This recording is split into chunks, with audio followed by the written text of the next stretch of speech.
Bismillahirrahmanirrahim. Assalamualaikum warahmatullahi ta'ala wabarakatuh. Kami pelajar daripada ISMP Pendidikan Islam daripada Universiti Pendidikan Sultan Idris.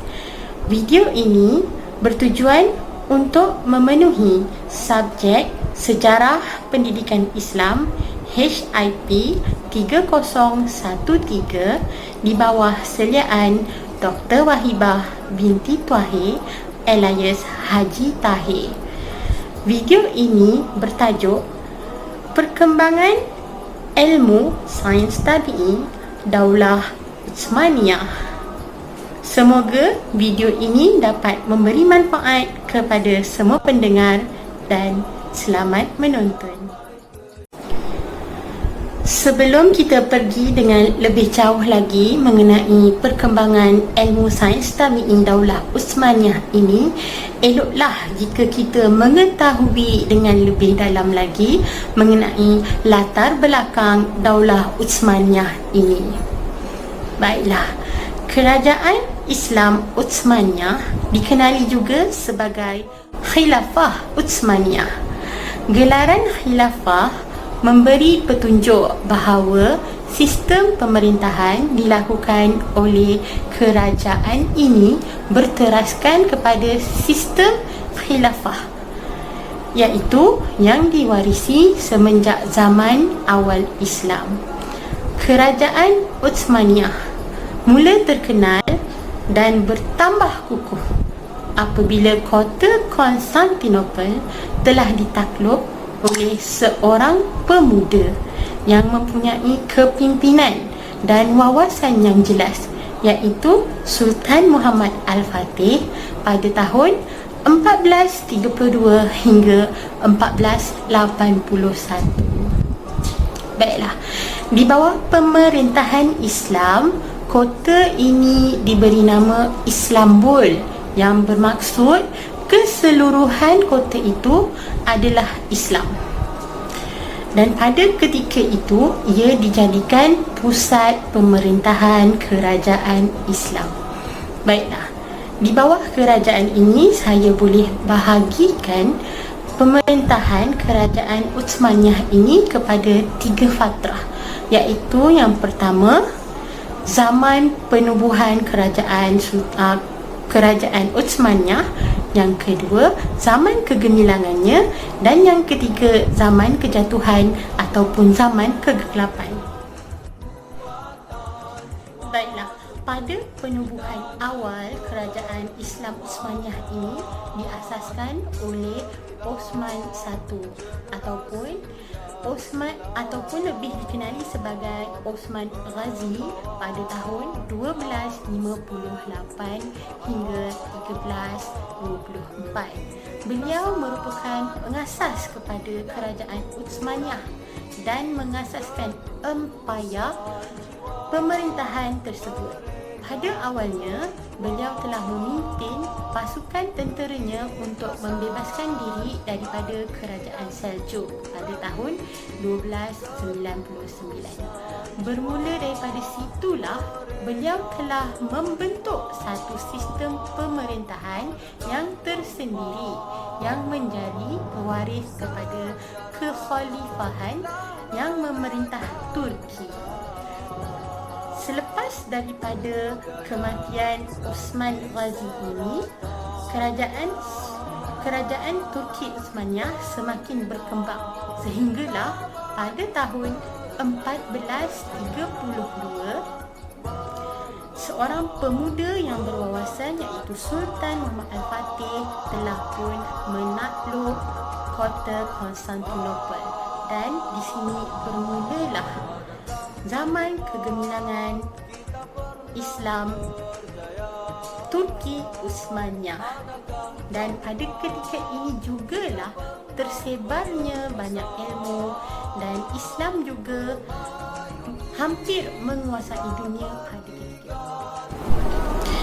Dikatakan pada ketika itu bahawa Islam menakluki 2/3 daripada dunia, dan selepas daripada itu Turki Utsmaniyah mula mengalami kejatuhan sedikit demi sedikit sehinggalah pada zaman pemerintahan Kemal Atatürk atau lebih dikenali sebagai Raja Sekular Turki Utsmaniyah.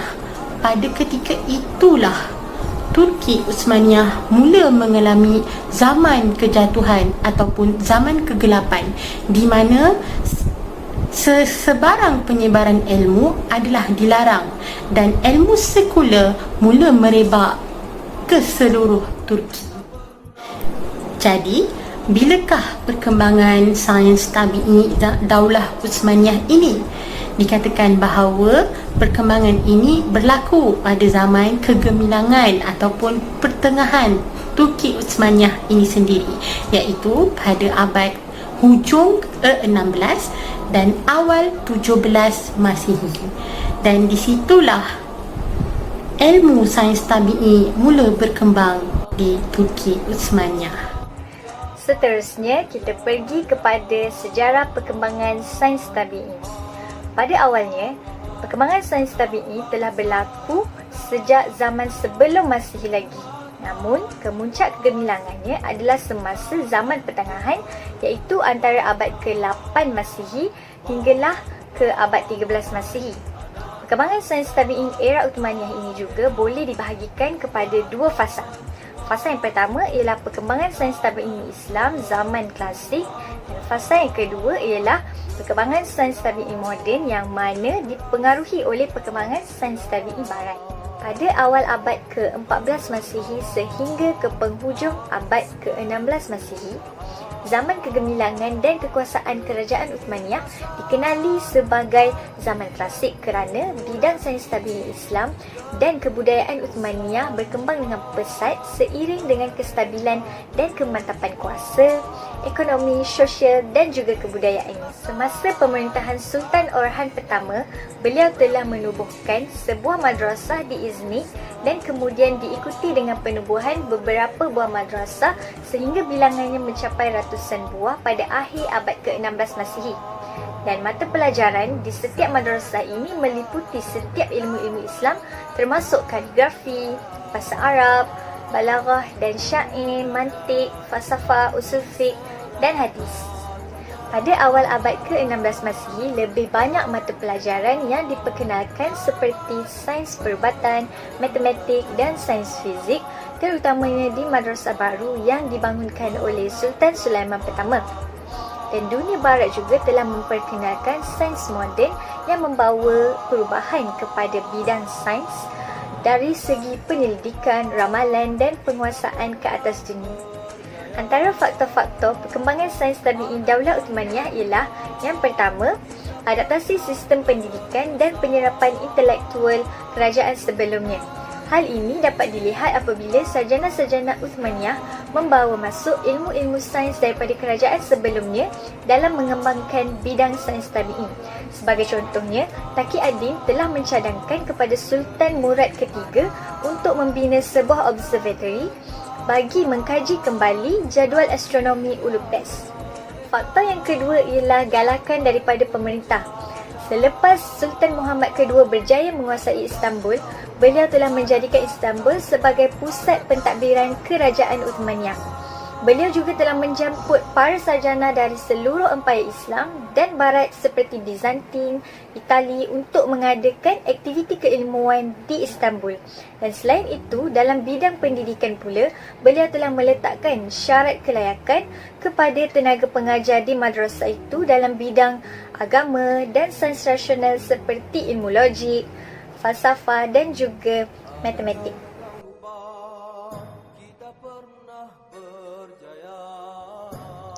Terdapat banyak sumbangan sains tabi'i pada zaman Uthmaniyah, antaranya ialah penulisan karya dalam bidang sains tabi'i.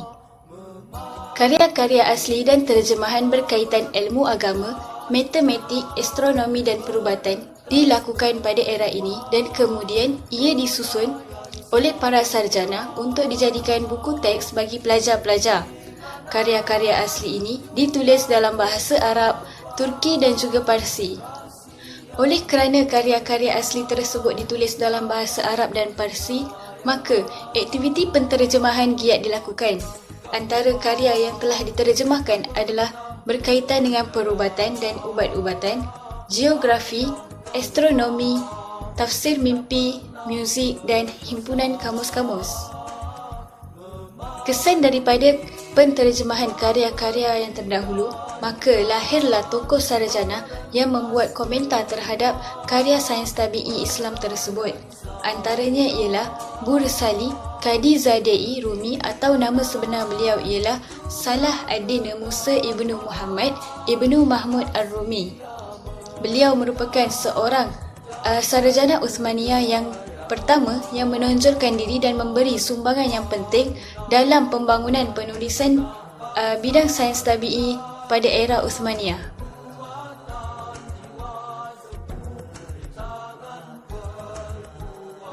Baiklah, seterusnya adalah berkaitan dengan peranan dan juga sumbangan sains tabi'i pada era Turki Uthmaniyah. Dalam perkembangan sains tabi'i, terdapat banyak bidang ilmu yang telah semakin menyelah dan telah semakin meningkat. Antaranya ialah bidang geografi, bidang perubatan, astronomi, matematik dan juga kejuruteraan mekanikal. Dalam bidang perubatan, terdapat banyak karya yang telah dihasilkan oleh tokoh-tokoh yang terkenal pada ketika itu. Antaranya ialah Sarafuddin. Sarafuddin telah menghasilkan karya beliau yang berjudul Jarrahiyah Al-Qaniyah, yang bererti pembedahan sultan-sultan, pada ketika beliau berumur 80 tahun. Penghasilan karya ini adalah melalui kajian-kajian yang telah beliau laksanakan dan juga melalui rujukan kitab Al-Tasrif, nukilan daripada Abu Al-Qasim Al-Zahrawi sebagai rujukan utama bagi menghasilkan kitab ini. Kitab Jarrahiyah Al-Qaniyah ini juga merupakan satu atlas pembedahan yang pertama dan juga merupakan ensiklopedia perubatan yang terakhir dalam dunia Islam. Selain menghasilkan karya, Sarafuddin juga telah memberikan banyak inovasi dalam bidang perubatan pada ketika itu. Antaranya, beliau telah menemukan cara pembedahan plastik, toraks, cara merawat tulang yang patah dan banyak lagi. Bukan itu sahaja, beliau juga telah memuatkan satu ilustrasi di mana pakar bedah wanita sedang merawat pesakit-pesakit perempuan di dalam kitabnya.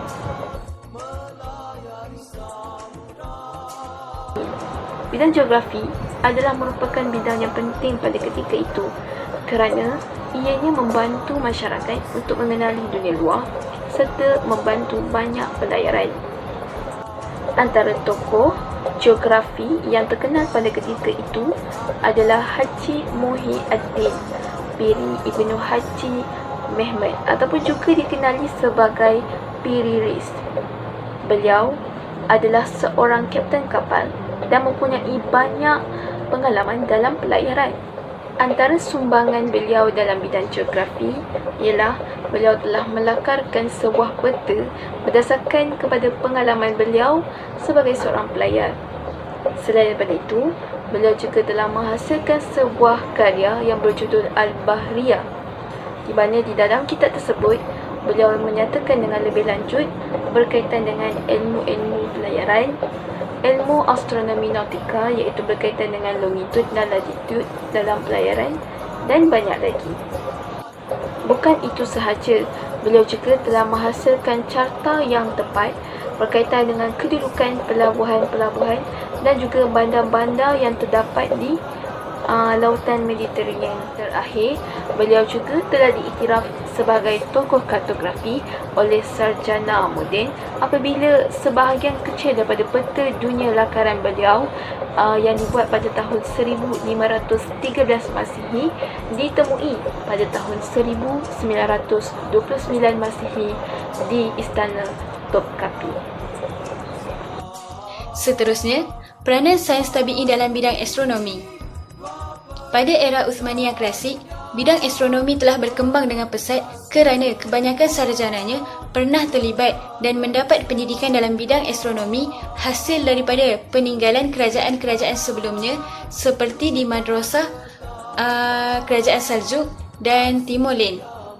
Antara sarjana yang telah memberi sumbangan besar dalam bidang perkembangan astronomi ialah Taqi al-Din Muhammad Ibnu Ma'ruf al-Syami al-Asadi. Beliau terkenal sebagai seorang polimath Turki yang menguasai pelbagai bidang seperti sains, astronomi, kejuruteraan dan reka cipta. Beliau telah menghasilkan lebih daripada 90 buah buku iaitu berkaitan dengan astronomi, penghasilan jam, kejuruteraan, matematik, mechanical optik dan falsafah tabi'i.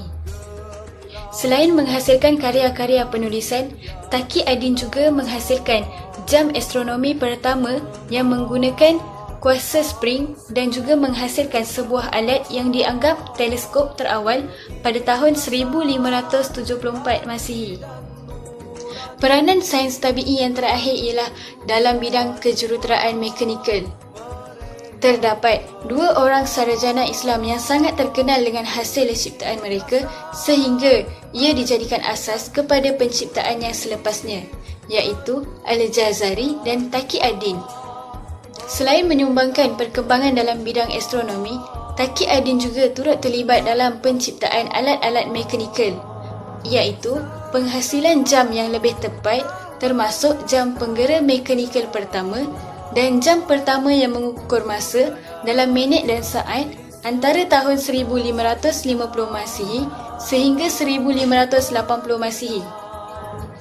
Baiklah, kesimpulannya, perkembangan sains tabi'i Islam pada era Uthmaniyah klasik kita dapat lihat begitu aktif seperti kerajaan-kerajaan Islam sebelumnya.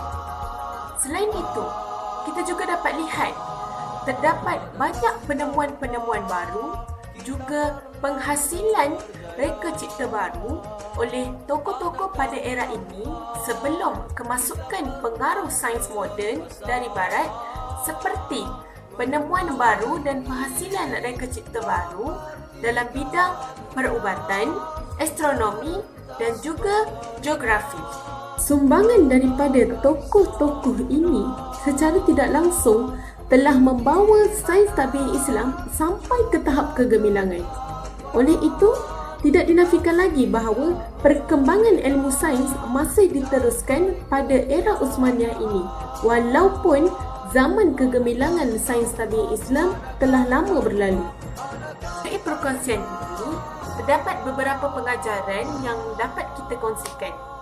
Okey, yang pertama, kita perlulah berusaha dalam mengembangkan ilmu. Seperti yang kita tahu, ilmu Allah itu luas. Jadi, kita sebagai umat Islam tidak boleh membiarkan ilmu itu terhenti di situ saja.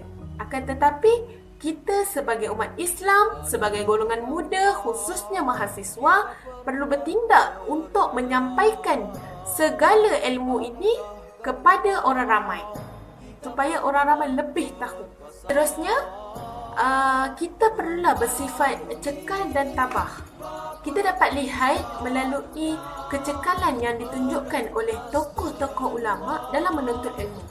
Walaupun pelbagai cabaran, dugaan, rintangan yang datang, mereka tidak berputus asa untuk mencapai matlamat mereka. Okey, semoga video ini sedikit sebanyak dapat memberi manfaat kepada anda semua.